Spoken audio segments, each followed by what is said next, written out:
வணக்க மக்களே, நான் உங்கள் கோடங்கி. டெல்லிக்கு இரண்டாவது முறையாக பயணப்பட்டிருக்கிற நம்முடைய முதலமைச்சர் ஜோசப் விஜய் இன்றைக்கு இந்த நிதி ஆயோக் கூட்டத்தில் கலந்துக்கிட்டு தமிழ்நாட்டின் சார்பாக என்ன பேசினார் அப்படின்றது இன்னும் அதிகாரப்பூர்வமாக வெளியாகவில்லை. அரசல் புரசலாக தான் வெளியாகி இருக்கிறது. இதை தாண்டி தமிழ்நாடு இல்லத்தில் அவர் இன்றைக்கு அந்த கூட்டத்துக்கு கிளம்பி போன சில மணிகளில் கொஞ்ச நேரத்துக்குள்ளாக அங்கே தமிழ்நாடு இல்லத்தில் ஒரு ஃபயர் ஆக்சிடென்ட், ஒரு தீ விபத்து ஏற்பட்டதாக சொல்லப்படுது. கிச்சன் அங்கே இருக்கிற பேண்ட்ரி யார்டில் அது இந்த கேன்டீனில் புகை கிளம்பி பல பேரும் அங்கேருந்து ஓடி வந்ததெல்லாம் நம்ம பார்க்க பொழுது அங்கே நிறைய ஊடகங்கள்லாம் இருந்தாங்க. ஸோ அதையெல்லாம் காட்சிப்படுத்தினாங்க. அது நம்ம எல்லாருமே பார்த்தோம். இது முதல் முறையாக முதலமைச்சர் அங்கே தங்கி இருக்கும்போது நடைபெறுகிற ஒரு நிகழ்வு. ஒரு அசம்பாவித நிகழ்வாக எதுவும் நடக்காமல் நல்ல வேளையாக அது தீ அணைக்கப்படுது. என்ன காரணம்ன்றதான் விசாரணைக்கு பின்னாடி தான் தெரிய வரும். இதுக்கு இடையிலேயே தமிழ்நாடு இல்லத்துக்குள்ளாக நிறைய கட்டுப்பாடுகளை விஜய் அரசாங்கம் செய்திருப்பதாக தெரிகிறது. நம்முடைய டெல்லி செய்தியாளர்கள் நண்பர்களெல்லாம் பேசும்போது அவங்கெல்லாம் ரொம்ப சலிச்சுக்கிறாங்க, ரொம்ப ஆற்றாமையோடு பேசுகிறாங்க, கோபத்தோடு பேசுகிறாங்க. இன்னும் இது வரைக்கும் யாருமே பண்ணாத பல விஷயங்களை இந்த நடிகர் வந்த பிறகு ரொம்ப பண்ணுறாரு. இது ரொம்ப நல்லதுக்கு இல்லையே, இது சரியாக வரலையே இந்த அணுகுமுறை. ஊடகங்களை சந்திப்பதையே தவிர்க்கிறாரு, பயப்படுறாரு, ஊடகங்கிட்ட பேசுறதுக்கே பயப்படுறாரு, பார்த்தாலே மூஞ்ச திருப்பிட்டு ஓடுறாரு. ஏன் இப்படி இருக்காரு? இவ்வளவு மோசமான ஒரு முதலமைச்சரை நாங்கள் பார்த்ததே கிடையாது. ரொம்ப டெரர் லேடின்னு சொல்லப்பட்ட ஜெயலலிதா கூட எங்களுக்கு நின்று அவங்க ரெஸ்பாண்ட் பண்ணி பதில் சொல்லிட்டு கேட்கிற கேள்விக்கு பதில் சொல்லிட்டு தான் போவாங்க. இவர் ஒரு நடிகர், அவ்வளவுதான். வேற என்ன இவருக்கு என்ன இருக்கு? எந்த கேள்விக்கும் பதில் சொல்ல மாட்டாரு, கேள்விகளை எதிர்கொள்ள மாட்டேங்கிறார். மீடியாவே பார்க்கல. முதல் முறை வந்த போதும் நாங்களாம் தமிழ்ல தான் கேள்வி கேட்டோம். ஒருவேளை அவருக்கு ஹிந்தியோ இங்கிலீஷோ மொழி பிரச்சனை வந்துடக்கூடாதுனால தமிழ்ல தான் கேள்வி கேட்டோம். அந்த கேள்விகளுக்கு கூட பதில் சொல்லாம கையெடுத்து கும்பிட்டு ஓட்டம் பிடிச்சிட்டாரு. அதுக்கப்புறம் வந்த வேகத்திலே மறுநாள் கிளம்பிட்டாரு. ஸோ இப்போ இன்றைக்கு 3 நாள் பயணமாக வந்திருக்கிறார். நாங்கள் நினைச்சோம் முதல் நாள் சோனியா காந்தி, ராகுல் காந்தி எல்லாம் பார்த்துட்டு வந்த பிறகு எங்களை சந்திப்பாருன்னு பார்த்தோம், அப்பவும் சந்திக்கல. இப்போது நிதி ஆயோக் கூட்டத்துக்கு போறதுக்கு முன்னாடியாவது பாப்பாருன்னு பார்த்தோம், அதுவும் அங்க நடக்கல. கூட்டத்துக்கு பிறகு அவர் பாப்பாருன்னு பார்த்தோம், அப்பவும் அது நடக்கவே இல்லை. இதுக்கு இடையில என்னன்னா, இங்க ஒரு கட்டுப்பாடுகள்லாம் இன்றைக்கு அதிகமாக விதிக்கப்பட ஆரம்பிச்சிருக்கு. முன்னாடியெல்லாம் நாங்க எங்களுக்குன்னு ஒரு ஒதுக்கப்பட்ட இடம் இருக்கும், அந்த இடத்துல போய் நாங்க வெயிட் பண்ணிட்டோம். நாங்க வெயிட் பண்ண இடத்துக்கும் அவர்களுக்கும் ஒரு 4-5 அடி தான் இடைவெளி இருக்கும். பாதுகாப்பு கருதி அங்க ஒரு போடியம் வச்சிருப்பாங்க, அதுலதான் அவங்க பேசுவாங்க. அது எல்லா முதல்வர்கள் வந்தாலும் அதான் நடக்கும். ஆனால் இவருக்கு போடியமும் கிடையாது, அந்த மாதிரி மீடியா மீட்டும் கிடையாது. அரசு மரியாதை ஏத்துக்கிறாரு, காவல்துறையினுடைய அந்த சல்யூட்டெல்லாம் ஏத்துக்கிறாரு. அப்புறம் அப்படியே இவர் அந்த அலுவலகத்துக்குள்ள அந்த இதுக்குள்ள இல்லத்துக்குள்ள போயிடுறாரு. நான் ஒரு முறையும் தமிழ்ல சத்தம் போட்டு தான் கேட்கிறோம், ஆனா அவரு அதை காது கொடுத்து வாங்க மாட்டாரு. இந்த முறை என்னன்னா, போலீஸ் அங்க இருக்கிற காவல்துறை கொஞ்சம் கெடுபிடி காட்ட ஆரம்பிச்சிட்டாங்க. ஊடகங்களை நீங்க இதுல வரக்கூடாது, அதுல வரக்கூடாது, இங்க நிக்க கூடாது, அங்க நிக்க கூடாதுன்னு கொஞ்சம் கெடுபிடி காட்டுறாங்க. இன்னும் கொஞ்சம் வேகமாக ஏங்க இப்படி எல்லாம் பண்றீங்க அப்படின்னா, இன்னொரு முக்கியமா சொல்றாங்களா, மொபைல்ல எடுக்காதீங்க. இப்பெல்லாம் செல்லுலாய்டு இப்போ கேமராவை தாண்டி மொபைலுக்குள்ள வந்துருச்சு. இப்ப ஊடகங்கள் எல்லாம் பாதி பேர் குவாலிட்டியான மொபைலை வாங்கிட்டு அதுல வீடியோ எடுத்து உடனடியாக அதை டிரான்ஸ்ஃபர் பண்ணிடுறாங்க அவருடைய சேனல் அலுவலகத்துக்கு. அது உடனடியாக அதை லைவாக நம்ம எல்லாம் பார்க்க ஆரம்பிச்சிடறோம். இப்போ சில அதிகாரிகள், நீங்க லைவ் ஒரே நிறுவனத்துல இருந்து 2 பேர் வரக்கூடாது, கேமராமேன்னா கேமராமேன் தான் இருக்கணும், செய்தியாளர்கள் கேமரா எடுத்துக்கிட்டு நீங்க மொபைல்ல எதுவும் எடுக்கக்கூடாது, வீடியோ எடுக்கக்கூடாதுன்னு தடுக்கிறாங்க. இது தடுக்கிறாங்கன்னு எனக்கு ஒரு சந்தேகம் வந்தது. ஏன்னா இந்த மாதிரி மொபைல் எடுக்கிறவங்களெல்லாம் தடுக்கிற கூட்டம் எங்க அப்படின்னு சொன்னா, சினிமா துறையில அது நிறைய நடக்கும். சினிமா துறையில எல்லாருமே மொபைலோட தான் இருப்பாங்க. முண்டி அடிச்சு மொபைல் எடுத்துக்கிட்டு இருப்பாங்க நிகழ்ச்சிகளை, பின்னாடி கேமராமேன் சத்தம் போட்டே இருப்பாங்க. அப்புறம் ஒரு சில இடங்கள்ல பாத்தீங்கன்னா மொபைலுக்கு அளவுடே கிடையாதுன்னு தடுப்பாங்க. அது ரூட் மாஃபியா அந்த வேலையை ரொம்பவே செய்வாங்க. ரூட் மாஃபியா ஜெகதீஷ்க்கு இதுதான் வேலையே. அவர் நினைக்கிற ஆட்கள் மட்டும் தான் எடுக்கணும் வீடியோ, அது அவர் தரப்புல தான் வெளியில வரணும், வேற யாரும் எடுத்துடக்கூடாதுனால மொபைல்லாம் எடுக்க விடாம தடுப்பார். இதே வேலையை அங்க டெல்லியில செய்யறாரோன்னு சந்தேகம். ஏன்னா அவர் தான் இப்ப முதலமைச்சரோட டெல்லி விசிட்ல கூட இருக்காரு. அங்க விஷ்ணு ரெட்டி போயிருக்காரு, ராஜேந்திரன் போயிருக்காரு, இன்னொரு ஜெகதீஷ் போயிருக்காருன்னா கூட இந்த மீடியாக்கள் ஊடகங்களை கண்ட்ரோல் பண்ற இடத்துல ஜெகதீஷ் தான் இருக்கார். ரூட் மாஃபியா தான் இருக்கு. அவர்கள் தான் இதை தடுக்கிறாங்களோன்னு தெரியும். ஏன்னா ஒருவேளை அவர்கள் தடுத்தால் ஏற்கனவே அவன் மீது பயங்கர அதிருப்தியில் இருக்காங்க எல்லா ஊடகங்களும். ஓவர் ஆட்டம் உடம்புக்கு ஆகாது தம்பி, இதெல்லாம் நல்லதுக்கு இல்லை அப்படின்னு சொல்லி ரொம்ப கோவத்தில் இருக்காங்க. ரூட் மாஃபியா மீது கடும் கோவத்தில் இருக்குது அனைத்து ஊடகங்களும். ஏன்னா பாருங்களேன், இப்போ மெயின் ஸ்ட்ரீம் சேனல்களே தடுக்கிறாங்க. ரொம்ப மோசமான ஒரு நிலைமைக்கு தள்ளப்பட்டு இருக்குது. அப்ப இது எல்லாத்தையுமே ரொம்ப மோசமாக பார்க்கப்படுகிற இடத்துல இருக்கும்போது, இன்னும் சில இடங்கள்ல பாத்தீங்கன்னா இன்னொரு சில தகவல்கள் என்ன சொல்றாங்கன்னா, சார் அதிகாரிகளே வந்து அரசுகிட்ட நல்ல பேர் எடுக்கணும்னு சொல்லி அவர்களே வந்து ஊடகங்களை தடுக்கிறாங்க. ஏன்னா முதலமைச்சருக்கு பிடிக்க மாட்டேங்குது, ஊடகத்தை பார்த்தா எட்டிக்காயா நினைக்கிறாரு, உட்கார்ற இடத்துல எரியுது, அவருக்கு என்ன பண்றதுன்னே தெரியல, ஊடகத்துல பார்த்தாலே பயப்படுறாரு அவரு, அதனால நல்ல பேர் எடுக்கணும்னா ஊடகங்களை அவாய்ட் பண்ணு, உள்ள சேர்க்காத, வெளியவே நிறுத்து.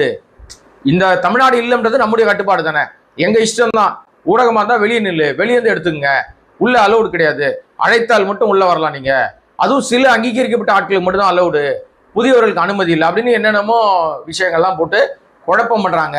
அது எங்களுக்கு பெரிய எரிச்சு விடுகிற விதமா இருக்குது. நாங்க வந்து பார்லிமெண்ட்டுக்குள்ளேயே நாங்க வந்து சர்வசாதாரணமா போறோம், எல்லாத்துக்கும் அடையாள அட்டை இருக்கு, எல்லாருக்கும் எங்க வேணா போவதுக்கான ஆக்சஸ் கொடுத்துருக்காங்க, அப்படி இருந்தும் கூட எங்களை அங்கீகரிக்கப்பட்ட செய்திகளாக நாங்க இருந்தா கூட எங்களை உள்ள சேர்க்க மாட்டேங்கிறாங்கன்னு கடும் கோபத்துல இருக்காங்க. இதுக்கு இடையிலே இவர் வந்து நிதி ஆயோக் கூட்டத்தில் போய் என்ன பேசினாரு அப்படின்னு விசாரிக்கும் போது கிடைக்கிற தகவல்ல நீட்டை எதிர்த்து பேசியிருக்காருன்னு சொல்றாங்க. இன்னும் அதிகாரப்பூர்வமா நமக்கு வரல தகவல், இருந்தாலும் அங்க பேசப்பட்டதாக வெளியில சொல்லப்படுகிற விஷயம். ஏன்னா தகவல் வெற்றி கழகத்தை பத்தி நம்ம சொல்லணும்னா தகவலா தான் சொல்ல முடியும், அதிகாரப்பூர்வமா அவங்க சொல்றதில்ல. ரீல்ஸ்ல வந்து தெரிஞ்சுக்கலாம், நம்ம அண்ணன் என்ன பேசினார் தெரியுமா, அண்ணன் யார் தெரியுமா அப்படின்னு ரீல்ஸ் யாராவது போடுவாங்க. அந்த ரூட் மாஃபியா வந்து ஏதாவது ஒரு விஷயம் வச்சிருப்பாரு, அதுல இருந்து ஏதாவது ஒரு டிரான்ஸ்ஃபர் பண்ணுவாரு, அவர் தான் கண்டென்ட் கொடுப்பாரு. அது இப்ப பாத்தீங்கன்னா அவருக்கு வேண்டிய ஆட்கள்லாம் பூஸ்ட் பண்றதுக்கு பிஜிஎம் போட்டு மியூசிக் போட்டு வெளியிடுவாங்க ரீல்ஸ், அதுல இருந்து நீங்க தெரிஞ்சு எடுத்துக்க வேண்டியதுதான். அப்புறம் வந்து காலநிலைய தாக்குதலுக்கு சமாளிக்கிற மாதிரி பல விஷயங்களை முன்னெடுக்கணும், 2045 வரைக்கும் இருக்கிற பல்வேறு விஷயங்களுக்கான திட்டங்களை எல்லாம் நீங்க வந்து முன்னெடுக்கணும்னு முன்னாடி இப்பவே அவரு சொல்றாராம். இப்பதான் ஆட்சிக்கு வந்திருக்காரு, இதுக்கு இடையில வந்து இந்த மாதிரி விஷயங்களே பேசியிருக்காருன்னு சொல்றாங்க. இன்னொன்னு, ஏற்கனவே மதுரையில எய்ம்ஸ் வந்து கட்டிக்கிட்டு இருக்காங்க, அது இன்னும் பல ஆண்டுகள் இருக்கு. அந்த ஒத்த செங்கலை வச்சே கடந்த முறை வந்து தேர்தலில் வெற்றி பெற்றார் உதயநிதி ஸ்டாலின். அந்த எய்ம்ஸ் மதுரையில இன்னும் முழுசா உருவாகி முடியல, அதுக்கிடையே கோயம்புத்தூர்ல எய்ம்ஸ் வேணும்னு ஒரு கோரிக்கை வச்சிருக்காரு. அந்த எய்ம்ஸ்க்கு நானே இடம் தரேன், நானே எல்லா வசதிகளும் தரேன், எய்ம்ஸ் இங்கே வரணும் அப்படின்னு சொல்லி ஒரு கோரிக்கை வச்சிருக்காரு. இதை தாண்டி வந்து அவர் என்ன பண்ணியிருக்காருன்னா, தமிழ்நாட்டினுடைய கல்விக்காக 3284 கோடி கல்விக்காக நிறுத்தி வைக்கப்பட்டிருக்கிற அந்த நிதியை வந்து விடுவிக்கணும் அப்படின்னு கேட்டிருக்காரு. கல்வி நிதியை சுத்தமாகவே மும்மொழி கொள்கை வந்து கல்விக்கான எஜுகேஷன் ஃபண்டை வந்து நாங்கள் ரிலீஸ் பண்ணுவோம்னு ஆல்ரெடி அங்கே வந்து எஜுகேஷன் டிபார்ட்மெண்ட் நிப்பாட்டி வச்சிருக்கு. இப்போ இவர் இல்லை எங்களுடைய கொள்கையில தான் நாங்கள் இருப்போம், எங்களுக்கு இருமொழி கொள்கை தான், ஆனாலும் எங்கள் கல்வி நிதியை நிபந்தனையின்றி விடுவிக்கிறோம்னு கேட்டதாக சொல்லப்படுது. இதெல்லாம் அவர் பேசுறதா சொல்றாங்க, பேசினாரா பார்த்து படிச்சாரான்னு தெரியாது, என்ன வேணா செஞ்சிருக்கலாம், ஆனால் தப்பு இல்லை. ஆனால் இந்த கூட்டம் அவருக்கு சாதகமாக முடிந்திருக்கிறதா என்றால் ஒன்றும் பெரிய விஷயங்களாக பெருசா இல்லை. ஏன்னா பிரதமர் அவரை வந்து பெருசா கண்டுக்கவே இல்லை. கடந்த மரியாதைக்குமான சந்திப்புக்கு கொடுத்த அப்பாயின்மெண்ட் கூட இந்த முறை அவருக்கு பெருசா கிடைக்கலன்றாங்க. அப்புறம் இன்னொன்று வந்து என்ன அப்படின்னு சொன்னா, அமித்ஷா அவர்கள், அமித்ஷா டோட்டலா கடந்த முறையும் அப்பாயின்மெண்ட் கொடுத்து மீட் பண்ண விருப்பம் இல்லைன்னு சொல்லிட்டாரு போல இருக்கு. இந்த முறையும் பெரிய சந்திப்புகள் இல்லை. ஏன்னா இன்னும் நாளைக்கு வரைக்கும் இருக்காரு, இன்றும் அங்கதான் இருக்காரு. நாளைக்கு தான் டெல்லியில இருந்து நேரடியாக மங்களூருக்கு போய் அந்த கோயில் சொன்னல கொல்லூர் மூகாம்பை கோயிலுக்கு போய் அவர் வந்து புதிய ஆட்சிக்கு எனக்கு வந்து நீங்க வந்து வழிவகுத்தீங்க, இந்த ஆட்சி நான் நிறைவாக பண்ணணும், என்னுடைய எதிரிகள்லாம் அழியணும், என்னுடைய எனக்கு எதிராக இருக்கிற எல்லாரும் நாசமா போகணும் அப்படின்னு ஏதோ ஒரு விஷயம் அவர் அப்படி வேண்டாரா நமக்கு தெரியாது. யூஸ்வலா போறவங்க எதிரிகள் அழியணும்னு யாகம் பண்ணுவாங்களாம். அந்த கோயிலுடைய அடிப்படை இது விஷயமே அதான். நான் ஏற்கனவே ஒரு வீடியோ போட்டிருக்கிறேன், அதுக்கே நிறைய பேர் கமெண்ட் அடிச்சிருக்காங்க, என்னங்க நீங்க அந்த கோயிலுக்கு போனவங்களாம் இப்போ ஆளே இல்லைங்க. நான் அதெல்லாம் சொல்ல விரும்பலைங்க, அந்த கோயிலோட ஐதீகம் அதுன்னு நான் சொல்றேன். அப்புறம் நண்பர்கள் சொல்ல முடியாது, சில பேர் பார்வையாளர்கள் வந்து நாகரிகம் இல்லாத கமெண்ட்டுகள்லாம் அடிக்கிறாங்க. ஸோ அவர்கள் தயவு செய்து உங்களுக்கு விருப்பம் இல்லைன்னா நீங்க பார்க்கணும்னு கூட அவசியமே இல்லை, நீங்க கடந்து போயிடலாம். ஆனால் நீங்க கமெண்ட் அடிச்சு உங்கள் தரத்தை நீங்களே கெடுத்துக்காதீங்க. ஏன்னா நீங்க கமெண்ட் அடிக்கிறது கண்ணாடியை பார்த்து நீங்க திட்டிக்கிற மாதிரி, கண்ணாடியை பார்த்து நீங்க பேசிக்கிற மாதிரி, படுத்துக்கிட்டே நீங்க துப்பிக்கிற மாதிரி. அதனால கமெண்ட்டை நாகரிக முறையில கமெண்ட் அடிச்சு, ஒருவேளை என்னிடம் ஏதாவது கேள்வி கேட்க தோணுச்சுன்னா நீங்க நாகரிகமான கமெண்ட் அடிச்சீங்கன்னா, கேள்வி கேட்டீங்கன்னா அதுக்கு பதில் நான் கண்டிப்பாக சொல்லுவேன். என் மீது அக்கறை வைத்து நிறைய பேர் வந்து நீங்க வந்து பதில்லாம் போடுறீங்க, சார் நீங்க ரொம்ப டயர்டா இருக்கீங்க, நீங்க வந்து இன்னும் நிறைய டேக் கேர், ஜாக்கிரதையா இருங்க, நீங்க நிறைய பேசுறீங்க, நிறைய விஷயம் சொல்றீங்க, உங்களுக்கும் வந்து கண்டிப்பாக ஒரு பாதுகாப்பு தேவைப்படுது அப்படின்னு என் மீது அக்கறையோடு பல பார்வையாளர்கள் என் மீது அக்கறை காட்டுகிறார்கள். அவர்கள் எல்லாம் மிகுந்த நன்றி. பிளஸ் வந்து நம்முடைய வேலையே, பத்திரிகையாளரோட வேலையே 24/7 தான். எப்போ நமக்கு ஒரு தகவல் கிடைக்குதோ அந்த தகவலை நம்ம பதிவு பண்ணிடுறோம். எனக்கு இந்த யூடியூப்ல டைம் பார்த்து, அல்காரிதம் பார்த்து, இந்த நேரத்தில் தான் வெளியிடணும், இது இத்தனை மணிக்கு போடணும், அதெல்லாம் நான் பார்க்கறது இல்லைங்க. என் சேனலை ஃபாலோ பண்ற எல்லாருக்குமே தெரியும். நான் வந்து எனக்கு கிடைக்கிற தகவல் கிடைச்ச உடனே அது ஒரு வீடியோவாக பதிவிட்டு உங்க கவனத்துக்கு கொண்டு வந்துருவேன். அதை நீங்க யார் பார்க்குறீங்க, எவ்வளோ பேர் பார்க்குறீங்க, எவ்வளோ வியூஸ் போகுது, அதெல்லாம் நான் பார்க்கறதே இல்லை. இருந்தாலும் என் பணியை செய்து கொண்டே தான் இருப்பேன். என்னுடைய நோக்கம் இந்த அரசாங்கத்தினுடைய பிளஸ் மைனஸ், இந்த அரசாங்கம் என்னெல்லாம் சொன்னாங்க அதை செய்யறாங்களா செய்யலையா, இது எல்லாத்தையுமே நேர்மையாக சொல்லணும். அதை தாண்டி மற்ற எந்த கட்சிகளும் சொல்லுகிற விஷயத்தை அப்படியே தான் நம்ம சொல்றோம். இதை இட்டு கட்டி அதிகமாக்கி அதெல்லாம் சொல்றது இல்லை. ஆக மொத்தம் இந்த டெல்லி விசிட் என்பது இவருக்கு பெரிய வெற்றியை கொடுத்ததாக தெரியவில்லை. 2வது முறையும் அவர் தோல்வியை தான் தழுவி இருக்கிறார். இந்த முறை கேள்வி கேட்டிருக்கார், 2-3 விஷயம் பேசியிருக்கார். அதோட வெளிப்பாடு பேசணுன்னே காசு வந்துட்டா பரவாயில்ல, வரலனா மீண்டும் இவரோ அல்லது இவருடைய அமைச்சர்களோ மீண்டும் ஒன்றிய அரசாங்கத்தோடு போய் கெஞ்சிக்கிட்டே இருக்க வேண்டியதுதான். இது வந்து இது ஒரு விதமான ஒரு என்ன சொல்றது, மாநில அரசுக்கும் ஒன்றிய அரசுக்குமான போராட்டம் மீண்டும் தொடங்கும். அவ்வளவுதான். ஜால்ரா அடிச்சா ஒரு வேளை வாய்ப்புகள் கிடைக்கலாம். ஆனா ஜால்ரா அடிக்குமா என்பதற்கான ஒரு விஷயத்தை தான் இப்போ ஒன்றிய அரசாங்கம் செக் வைக்குது. அது என்ன செக் அப்படின்றத நான் இன்னொரு வீடியோவில் நான் சொல்றேன். அதுல மாட்டிக்கிறதுக்கான சூழல் ஏற்படுமானால் ஆட்டோமேட்டிக்கா சாஷ்டாங்கமா போய் ஜோசப் விஜய் அமித்ஷா காலிலையும் மோடி காலிலையும் விழுந்துருவாரு. ஏற்கனவே அப்படிதான் இருக்காரு. அவர் இன்னும் பகிரங்கமாகவே விழுந்துருவார். ஏன்னா இப்ப வந்து சோனியா காந்தியோ ராகுல் காந்தி பார்த்ததுலேயே வந்து அமித்ஷா அவர்களுக்கும் மோடி அவர்களுக்கும் பெரிய விருப்பம் இல்லை. இவர் ஏன் அங்கே போய் பார்த்தாருன்றதுல அவங்க ரொம்ப கொஞ்சம் கோபமா இருப்பதாக சொல்லப்படுது. அதனால அந்த இவர் சந்திப்புக்கு மறுநாள் பெரிய கிடுக்கிப்பிடியை தூக்கி பண்ணாங்க. ஒரு வீடியோவில் நான் சொல்றேன். அதுவரை கோடிங் வாய்ஸ் சேனலை சப்ஸ்கிரைப் பண்ணாம பார்த்துட்டு இருக்க அன்பு நண்பர்களே, நீங்க சப்ஸ்கிரைப் பண்ணீங்கன்னா இன்னும் பல விஷயங்கள் பேசலாம். அதோடு மட்டும் இல்லாம இந்த மீடியாவை மிரட்டுற விஷயம் இருக்குல்ல, ஏற்கனவே நான் இங்க சொன்னேன். எங்கன்னா தலைமைச் செயலகத்துல இப்ப வந்து நிறைய கட்டுப்பாடுகள் போட்டாங்க. பொதுமக்கள் உள்ளேயே வர முடியாது. பொதுமக்களுக்கு வந்து அப்படியே நீங்க ஏதாவது முதல்வர் கவனத்துக்கு கொண்டு போனோம், முதல்வருக்கு ஒரு மனு கொடுக்கணும்னா வெளியே பாக்ஸ் வச்சிருவாங்க. அந்த பாக்ஸ்குள்ள நீங்க போய் போட்டுடலாம் உங்களுடைய கோரிக்கைகளை அப்படின்னு சொல்லிட்டு பொதுமக்களை வெளியே நிப்பாட்டிட்டாங்க.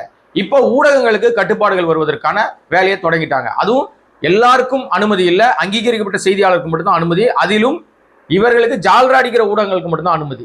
எதிர்த்து கேள்வி கேட்டா இப்ப நம்ம ஆல்ரெடி வந்து ஒரு 3 சேனலை முடக்கின மாதிரி, புதிய தலைமுறை முடக்கின மாதிரி, பாலிமர் முடக்கின மாதிரி, 24/7 முடக்கின மாதிரி, தமிழ் ஜனம் முடக்கின மாதிரி உங்கள் நிறுவனங்கள் முடக்கப்படும் அப்படின்னு வாய்மொழி உத்தரவு சொல்லணும். வாய்மொழியாக மிரட்டுவதன் துணியில தான் பல வேலைகள் வந்து தலைமைச் செயலகத்தில் நடக்குது. இதே வேலை தான் அங்க தமிழ்நாடு இல்லத்திலும் அங்க ஊடகங்களை மிரட்டி இருக்கிறது தாவேக அரசாங்கம். விஜய்க்கு இது நல்லதல்ல. விஜயினுடைய அந்த அணுகுமுறையை மாத்திக்காத வரைக்கும் ஆணவத்தின் உச்சத்துல இருந்தார்னா ஆட்டோமேட்டிக்காக காணா போயிடுவாரு. எந்த மக்கள் அவரை அங்கீகரித்ததாக நினைக்கிறாரோ, அந்த ஒரு 34% ஓட்டு போட்டாங்க நினைக்கிறார்ல, அதே மக்கள் திருப்பி விரட்டி அடிப்பாங்க. அதையும் அவர் புரிஞ்சுக்கணும். அரசியல் என்பது அவர் சொல்ற அதே மாதிரிதான். ரஜினிகாந்த் சொன்ன மாதிரி தான், வாழ்க்கை ஒரு வட்டம், மேல இருக்கவன் கீழே வருவான், கீழே இருக்கவன் மேல போவான்ற மாதிரி இன்றைக்கு மேல உச்சாணி கும்பல உட்கார்ந்துட்டு இருக்கதான் நினைச்சிட்டு இருக்காரு. அடுத்த செகண்டே மேல இருந்து கீழே விழுந்துருவார். இந்த ஆணவம் அதிகமா போச்சுன்னா, தலைகணம் அதிகமாச்சுன்னா ரொம்ப கஷ்டம். அதை எப்படி விஜய் எதிர்கொள்ள போறாரு, எப்படி அதை விஜய் அதை வந்து மாத்திக்க போறாரு தெரியல. பொறுத்திருப்போம். மீண்டும் உங்களை சந்திக்கிறேன். நன்றி, வணக்கம்.